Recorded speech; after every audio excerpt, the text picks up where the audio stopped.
Bismillahirrahmanirrahim. Assalamualaikum warahmatullahi wabarakatuh. Alhamdulillahirabbil alamin wa bihi nasta'inu ala umuri dunya waddin. Wassalatu wassalamu ala asyrafil anbiya'il mursalin wa ala alihi wa ashabihi ajmain. Allahumma shalli ala sayyidina Muhammad wa ala alihi wa sallim salatan tashfina biha minal amrad wa tujammilna bil afwi wal afiyah. Amin ya rabbal alamin. Allahumma inni asbahtu minka fi ni'matin wa afiyatin wasid fazidni ni'matan wa afiyatan wa sitran fid dunya wal akhirah. Amin ya rabbal alamin. Sabahal khair ya faslul awwal syariah fi baitil Qur'an. Wa kaifa halukum, asallahu an yutikum dawamas sihah wal afiyah fi kulli waqtin wa an. Alhamdulillah, naltaqi marratan ukhra fi darsil fiqhil muamalat khasatan wa insyaallah sanata'allam al-yawm an babis sulhi istimraran min hadha ad-daras. Wa qabla an nabda darsana al-yawm hayya naqra jami'an qira'atal basmalah. Bismillahirrahmanirrahim. Allahumma anfa'na bima 'allamtana wa 'allimna ma yanfa'una warzuqna 'uluman tanfa'una. Nawaitu ta'alluma liridallahi ta'ala wal izalatil jahli wa ihya'id din. Allahumma shalli 'ala sayyidina Muhammadin wa alihi wa sallim salatan tahullu bihal 'uqad wa tufarriju bihal qurab wa tuzilu bihad durar wa tuhawwinu bihal umur as-si'ab wa turdika wa turdi wa tarda biha 'anna ya rabbal alamin. Aywa bil amsi ta'allamna nahnu fi darsil fiqhil muamalat an babil hajar wa mal hajar muradan. Ya, semua harus ingat kemarin kita belajar tentang al-hajr, babul hajar, atau siapa saja orang-orang yang dilarang atau dicegah untuk mentransaksikan atau mengelola hartanya sendiri. Kenapa harus dicegah atau dilarang? Karena ada kemaslahatan yang berkaitan dengan kemaslahatan dirinya sendiri ataupun kemaslahatan orang lain, supaya tidak merugikan diri sendiri dan tidak merugikan orang lain, maka hajar ini diperlukan ya. Contohnya seperti siapa? Seperti orang gila yang tidak mempunyai akal pikiran, maka dia dilarang untuk mentasarrufkan atau mengelola hartanya sampai dia sadar atau dia sehat kembali. Dan seperti anak kecil juga ya, jadi hartanya dikelola oleh walinya itu. Nah, adapun seperti untuk menjaga kemaslahatan orang lain, seperti misalkan orang yang bangkrut atau banyak hutangnya, maka dia tidak dibolehkan untuk mengelola hartanya. Ya, demikian. Kemudian hari ini wal yaum sanata'allam fi fiqhil muamalat wa fi kitabit taqriratis sadida fil masailil mufidah an babis sulhi. Nah, as-sulhu, semua dari kita atau dari kalian juga sering mendengar kata-kata as-sulhu ya, as-sulhu, sulhun. Misalkan apalagi kalau misalkan dari Islam itu sering sekali mendengar kata-kata atau kalimat sulhul hudaibiyah ya. Nah, sulhu di sini kita menjelaskan tentang as-sulhu atau akad sulhu dalam khususnya di fikih muamalat, khususnya dalam transaksi harta benda ya, transaksi yang berkaitan dengan harta benda ataupun hutang piutang. Jadi maksudnya sulhu di sini yang berkaitan dengan fikih muamalat. Sekarang kita menuju ke bab sulhi. Bab sulhi, ta'rifus sulhi secara bahasa, as-sulhu adalah qat'un niza. Qat'un niza berarti adalah menghentikan perselisihan atau sengketa ya. Jadi secara istilah adalah aqdun yahsulu bihi qat'un niza. Jadi adalah akad kesepakatan yang menghasilkan penghentian sengketa. sengketa atau menghentikan perselisihan atau persengketaan antara dua orang yang berselisih atau bersengketa. Nah, dalilnya apa? Wasulhu khair, ya. Jadi adalah akad damai atau berdamai itu lebih baik daripada berselisih, ya. Jadi jangan ribut, jangan berselisih, dibicarakan baik-baik. Kemudian dari hadis wasulhu jaizun bainal muslimin illa sulhan ahalla haraman au harrama halalan. Nah, jadi akad damai atau perdamaian, akad damai itu dibolehkan bagi umat muslim kecuali damai yang menghalalkan yang haram atau yang mengharamkan yang halal, seperti menghalalkan riba, ya, atau mengharamkan jual beli, itu tidak boleh. Nah, kemudian fadluhu, keutamaannya itu adalah sangat besar, ya. Jadi misalkan kita sedang bersengketa, kita tidak langsung membawa masalah itu ke pihak berwajib atau kepada polisi, tapi kita selesaikan dulu secara damai, secara kekeluargaan, bicara baik-baik dan musyawarah, itu lebih baik. Jadi azim wa thawabuhu jazil. Kemudian balasannya juga setimpal besar, ya, karena itu membutuhkan keikhlasan dan kebesaran hati, kebesaran jiwa dari seseorang yang bersengketa tersebut. Wal maksud huna sulhu fil muamalatil maliyah, yang dimaksud dengan aksi damai atau akad damai di sini sendiri, akad damai menghentikan pertikaian di sini adalah di dalam muamalah al maliyah atau transaksi harta benda, ya. Syurutu sihhati sulhi, kemudian syarat sah terjadinya akad damai ini atau menghentikan pertikaian di antara dua yang berselisih ini adalah ada dua syaratnya. Yang pertama adalah sabaqul khusumah, memang adanya sengketa atau perselisihan, dan kedua iqrarul khasam, dan adanya pengakuan atau pernyataan bahwa adanya sengketa atau perselisihan tersebut. Yang pertama sabqul khusuma, maksudnya di sini adalah adanya gugatan dari salah satu yang berselisih, ya, kemudian tapi yang lainnya itu tidak mengakui. Nah, maka itu bisa ada aksi damai. Kemudian yang kedua iqrarul khasam. Iqrarul khasam itu adalah pengakuan atau pernyataan yang diberikan oleh pihak yang tergugat bahwa dia mengakui adanya perselisihan atau persengketaan atau ada hutang piutang kepada orang yang menggugat. Maka bisa terjadi sahnya akad perdamaian ini. Jadi adanya persengketaan dan adanya pengakuan dari pihak tergugat. Nah, kemudian bagaimana sih gambaran as-sulhu di sini? Contohnya sulhun an yadda'a Zaid, misalkan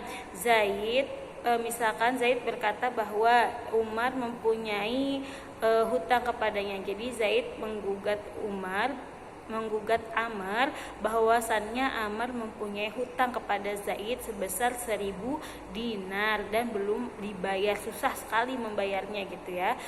Kemudian tetapi Amr itu mengingkari, dia tidak mengakui kalau dia mempunyai hutang. Setelah beberapa lama ternyata Amr yuqirro, membuat pernyataan pengakuan bahwa dia memang mempunyai hutang kepada Zaid. Nah, kemudian setelah ada pengakuan dari Amr, Zaid juga tidak langsung membawa kepada pihak yang berwajib, maka dia lakukanlah aksi atau akad damai di antara kedua belah pihak. Jadi musyawarah, mencari jalan yang terbaik, gitu ya.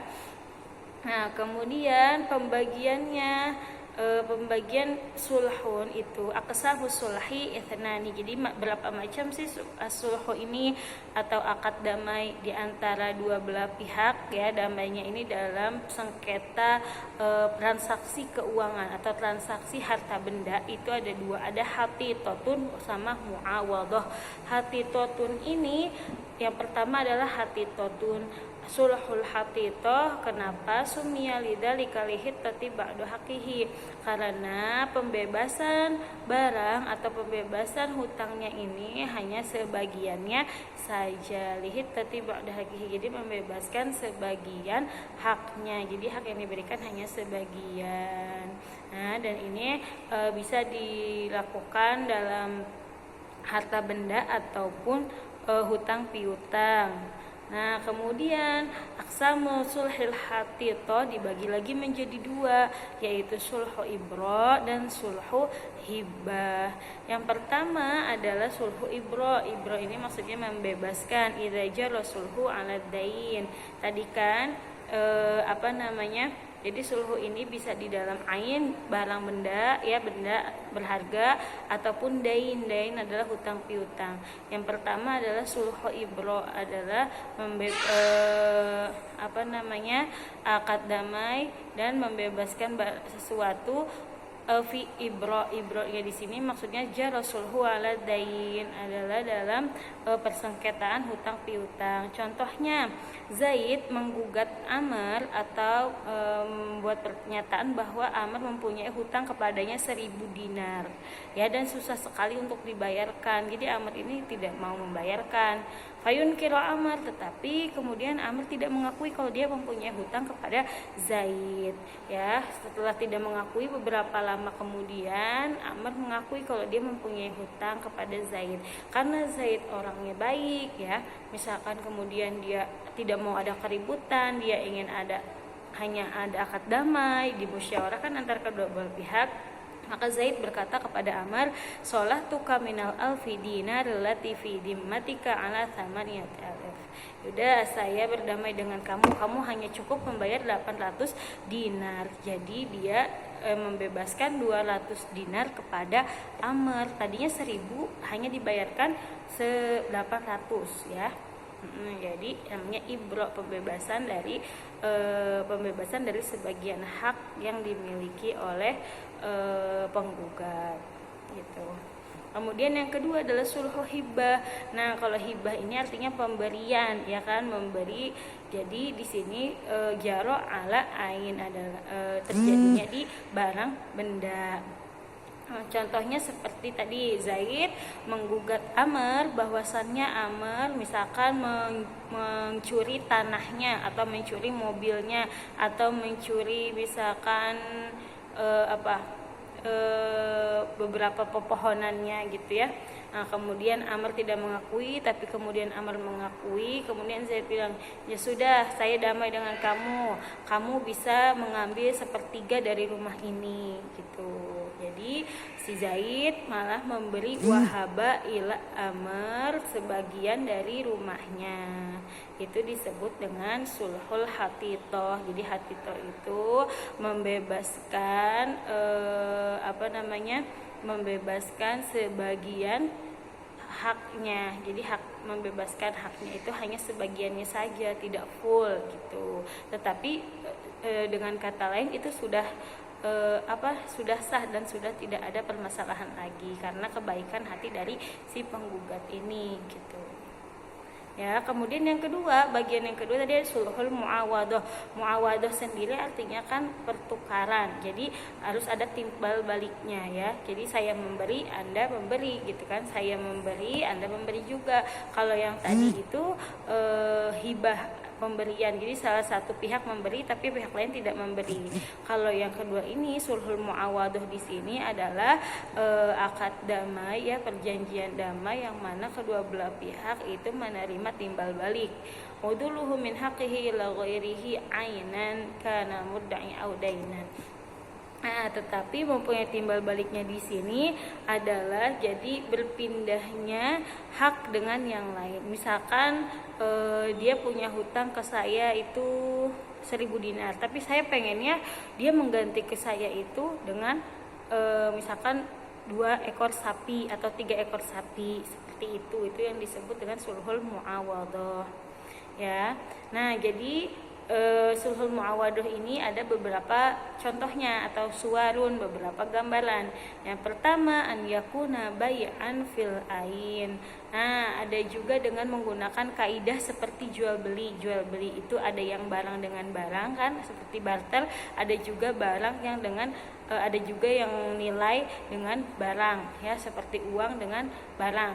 Yang pertama an yakuna bai'an fil ain ya, dengan jadi sulhul muawadoh dengan menggunakan kaidah jual beli dalam barang. Contohnya seperti tadi Zaid menggugat Amr karena Amr itu mempunyai misalkan karena Amr telah mencuri mobilnya Zaid ya, mobilnya Zaid dicuri, Amr tidak mengakui, kemudian setelah beberapa saat Amr mengakuinya. Nah, kemudian Zaid dengan berbaik hati bilang, ya sudah, ambil saja mobil yang sudah kamu curi itu, tapi dengan balasan dengan kamu harus mengganti mobil saya dengan sapi, misalkan 3 ekor sapi atau 4 ekor sapi seharga mobil tersebut gitu ya. Maka itu dibolehkan. Itu contohnya yakunu bai'an fil ain, dari barang dengan barang. Kemudian yang kedua yakunu bai'an fid dain. Nah, ada juga misalkan dengan menggunakan kaidah jual beli di dalam hutang piutang atau dengan antara uang dengan dengan barang. Contohnya misalkan Zaid menggugat Amr seperti yang tadi itu, kalau ternyata Amr itu mempunyai hutang kepadanya 1000 dinar, kemudian Amr tidak mengakui dan kemudian Amr mengakui, kemudian Zaid bilang kepada Amr, ya sudah, uangnya untuk kamu 1000 dinar, tapi ganti kepada saya dengan 1 buah mobil, seperti itu. Jadi itu seperti jual beli antara uang dengan barang. Tapi washtaratuhun at-ta'yin, harus ditentukan dan harus ada barangnya tersebut. Wayakunu ijarah. Kemudian yang ketiga, gambaran yang ketiga bisa juga akad damai ini adalah pertukaran antara barang tersebut dengan akad ijaroh. Ijaroh adalah sewa menyewa. Misalkan Zaid menggugat Amr karena Amr telah mencuri rumahnya, atau misalkan tinggal di rumahnya tanpa seizinnya, kemudian Amr tidak mengakui dan Amr mengakui, kemudian Zaid dengan baik hati bilang, "Sholah tuka, ya udah saya izinkan kamu, saya bolehkan kamu tinggal di rumah ini, tetapi dengan setahun kamu harus membayar misalkan 10 bi'asyra alafi riyal, dengan 10.000 rial, atau misalkan 1 tahun 13 juta ya." Maka itu namanya akad penyewaan. Jadi adanya akad damainya itu dengan cara penyewaan barang yang sudah diperselisihkan. Kemudian yang keempat wayakunu ariyah. Jadi akad damainya penyelesaian perselisihannya itu dengan cara akad peminjaman. Contohnya adalah sholah tuh kami nadar, ya udah saya bolehkan kamu tinggal di rumah ini ya, rumah yang kamu, atau misalkan saya bolehkan kamu memakai mobil ini hanya 1 tahun, setelah itu kamu kembalikan kepada saya, atau kamu boleh tinggal di rumah ini, rumah yang kamu curi ini misalkan setahun, setelah itu kamu harus keluar dari rumah ini. Wallahu a'lam bishawab. Nah, seperti itu ya. Jadi pembagian akad damai dalam perselisihan hutang piutang atau perselisihan harta benda, bersengketa 2 orang, yang satu menggugat dan yang satu tidak mengakui ya, karena ada sebab-sebab tertentu, itu ada 2 bagian ya, dengan kebaikan hati dari penggugat dan kedua belah pihak bermusyawarah. Wallahu a'lam bishawab.